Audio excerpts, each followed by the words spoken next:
incidentally trans people in Robertson. That's what I'm saying.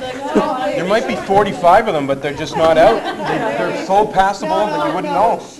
She's transitioned. And We could all be trans people, and we just aren't admitting it. I forget her new name. me too. Yeah. It's really hard to get used to a new name when somebody comes out, and it's. Well, I didn't That's what know I it. want to stress too, that, it's okay to make mistakes first, but if you realize you're making a mistake, then just correct yourself. Nobody expects you to get it right all of a sudden, all the time. I know that, within my family, we still have a little bit of problem remembering, names and stuff, but, Pronouns can it's be even more especially- challenging with the Pronouns slip-ups. and names, especially when somebody isn't passing well, He, she. once they start to pass a little more, then, if my mom called me she would probably feel stupid right now. 'Cause, Yeah. But whereas before, it was just normal, because that's how it was for 20, however many years. Probably with a parent too. You grew up and what you realize too, and people realize that they're mourning the loss of one child and accepting a new one into their family by right. Because, Even though it's I the haven't same- changed. Even though it's the same person, you do get a mental block, definitely, when a transition happens. I think that's like with any change. Skyline takes time to get used to it. I guess that, if anybody has any questions about, legislation or even personal questions, this is a good time to bring it up as well. She is beautiful. I hear she's beautiful. Very happy. There we go. We got it figured out now. I think with more education and awareness, it'll allow people to come out more openly about it. There's probably more people in Newfoundland. It's just, we're just, as a province, we're just so close-minded. People leave when they realize they're trans. I get a lot of emails just because I've been out there in the newspapers and the televisions, and I usually tell people, look, it's a very tough place to go through this process. You might want to think about moving to Toronto or Vancouver. Well, like Jennifer, I came out when I came back, and it was small town where people are normally, well, who do I tell? And then, they come out, and then, okay, well, I don't want to tell my doctor. But, your family doctor is your best bet, because they've known you forever. I came out to my doctor, he's like, how long have you known? A long time. He's Forever. like, yeah, me too. Okay. I was going to ask you that, Jennifer. You said when you were 30-something, you realized that you were trans, but did you obviously before that I had the blinders on so good that I had myself fooled. Yeah. I did as well. It took the me a long clues were there. time. Going back to when I was 8 years old, and when I finally figured it out, I sat down and I made a list of incidences or events. Could this really be true? Can I prove that this is true? And it was so obvious Ever that. since he was little, it was always just a little boy in a dress. That's all. Well, it wasn't even a dress. Once I was old enough to argue, I was just like, no, I'm not wearing it. That's it. But I was always, I have 2 younger sisters, and in our entire community, everyone just asked them, oh, where's your little brother? Talking about me. And everyone just assumed that. Yeah, and He's the oldest, so. and when she was working out at home, people would ask her, who she was dating, and she would say my name, and who's his mother? And she would say my mom's name, and oh, that's right, she had a boy and 2 girls. Yes. And it's good. And even though wonderful things like that happened, we did find that we felt like we needed to move away from where we were from, at least for a short amount of time, for Jake to pass better, for one. But I think that's what this is about now, just allowing individuals to feel comfortable to transition where they're from, because it's a really scary thing to have to go through a transition, and even scarier thing to have to meet all new people and to get reestablished with a new job and a new home and things like that. I was going to say, how do you go through that? That must be so scary to leave your little town, even though it might be so full of hate, but to leave your little town and go somewhere else, and then everything is bigger and you don't know anybody. I think there's pros and cons to both ways.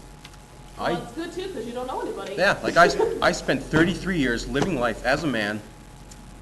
24 of those years were in Toronto. I moved to Newfoundland, and all of a sudden, almost instantly, it's like, I can't wait, I got to start this now. So I did not have this legacy everyone else wants to compare me to my former self, and of course they liked who I was. Where here, nobody knew who I was.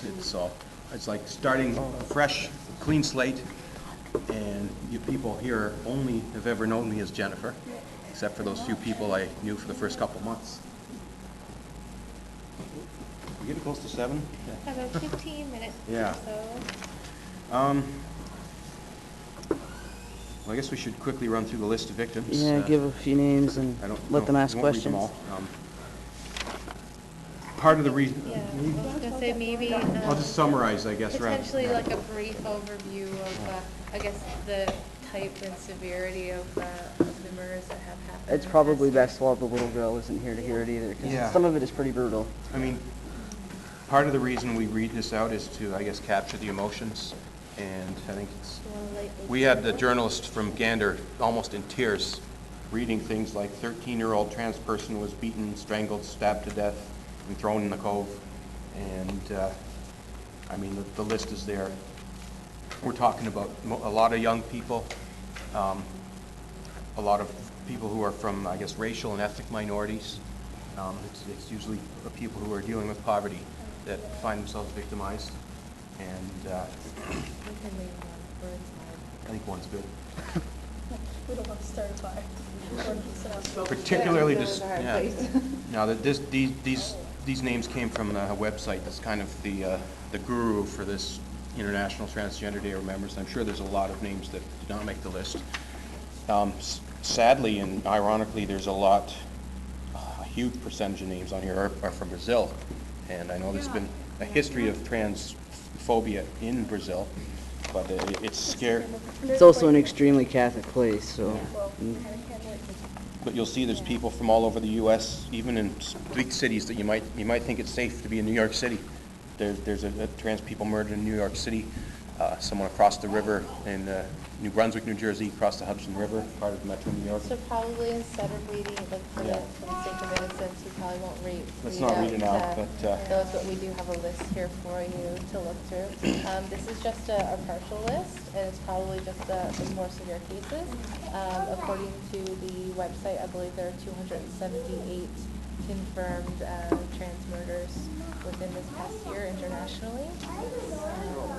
and keep those And fingers there- crossed. We yeah. haven't had a Canadian on this list, Yeah, I noticed. but there are instances of gay bashing in Newfoundland as recently as 3 to 4 months ago reported in the media, and so there is a local concern, I guess, and And the kid in New Glasgow. yes, that's Not right. too long I just after. went to It was about fundraising a event. couple weeks after. Yeah. Yeah, so I mean, this is, what's the word I'm looking for, susceptibility. It could happen here. Oh, yeah. I'm aware that every day I walk up the door, I could get beat up, I could get shot. Coming to Springdale, am I gonna be safe here? Like, we shouldn't have to worry about these things. And when you think about like population, general public, they say that at least 10% identify LGBT in some way. At least 2% identify as transgendered in some way. So I mean, that's a lot of people. Even if you've only got 500 people, that's 10 people who identify as trans within your community, whether they know it at that time or happens later in life. I think it's important to adopt a loving, supportive community around all individuals so that they can live to their full potential. Another thing to bring up too is that most of these on the list are murders. There are so many undocumented suicides throughout the year. I think that a recent study compiled some data to say that approximately 41 to 45% of all trans teens have attempted suicide. Up to 85 have contemplated. 45% have attempted suicide, and 85 have contemplated, and that's not including the ones who have completed. So I that's read a just statistic this week that said, like, the trans individuals who don't transition, don't go through the That's transition even period, worse. then I read 40% suicide rate in that group. Yeah. I don't know if that's And that's accurate or a not. 40% completion. Yes. If you don't transition, 45% Completion, who, so who yeah, completes. are attempted living, but 40% don't like live out their natural life if they don't transition. And it's a really upsetting figure. but we're hoping that events like this around smaller communities, because we believe, this is like the root of who Newfoundland is, so we want to start from the bottom really, and we want to empower ourselves from the base grassroots. And so when we can find strong leaders, we want to be servant leaders in a way that we respect and help our neighbors.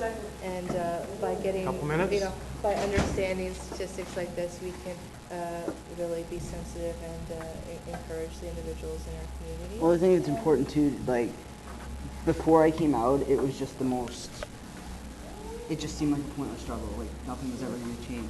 But you don't even realize that the smallest changes just make the biggest difference.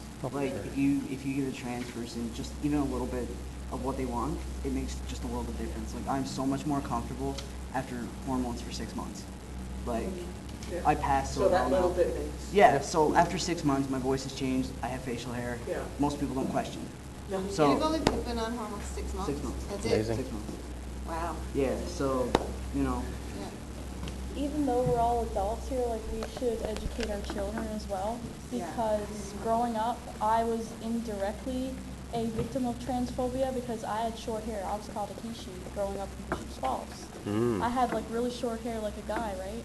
And they called me a he-she all the time. That wasn't very nice, right? there are more people coming out, Right. so it's going to be something that they're going to see at I think school, it's they're going to see important on that, TV. yeah, it's important we educate our children And too. I guess that when it comes to educating children, as opposed to keeping it a really taboo subject and waiting like till they're older, if you see, and you don't even have to make it an issue. You don't have to sit down and say, let's talk about transgender people today. I don't know if you knew about the change in Sesame Street, but Big Bird is actually transgender and is transitioning to female. Really? Yeah. Isn't that great? Big Bird is actually Yellow Bird now. Yellow Bird. Well, yeah, Yellow Bird is transitioning to female now, and it's going through like slow steps within the program. And Coronation Street, Haley on Coronation Street. And same thing, like, it covers all grounds, like, in the LGBT community, if you, if they have, lesbian aunts, why does Tammy sleep over at Auntie Sarah's house? Well, that's because they're married. Okay, and that's all we'll say, okay.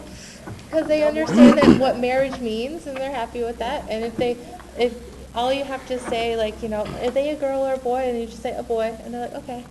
Yeah, like my little brother, he grew up around me having girlfriends all the time. He'd tell his friends, oh, my sissy has a girlfriend. There's nothing to it. Exactly, like that's how kids should be. They should be more open to it so they don't grow up to be hateful, I had 3 kids come up to me once over at the swimming pool. One said, "Are you a boy?" The other one said, "Are you a girl?" The third one said, "Are you Rick Mercer? Can I have your autograph?" I think that's a perfect segue to end the evening. Thank you everyone for coming out. We've got another group out there that needs the room, but we can hang out and chat a bit.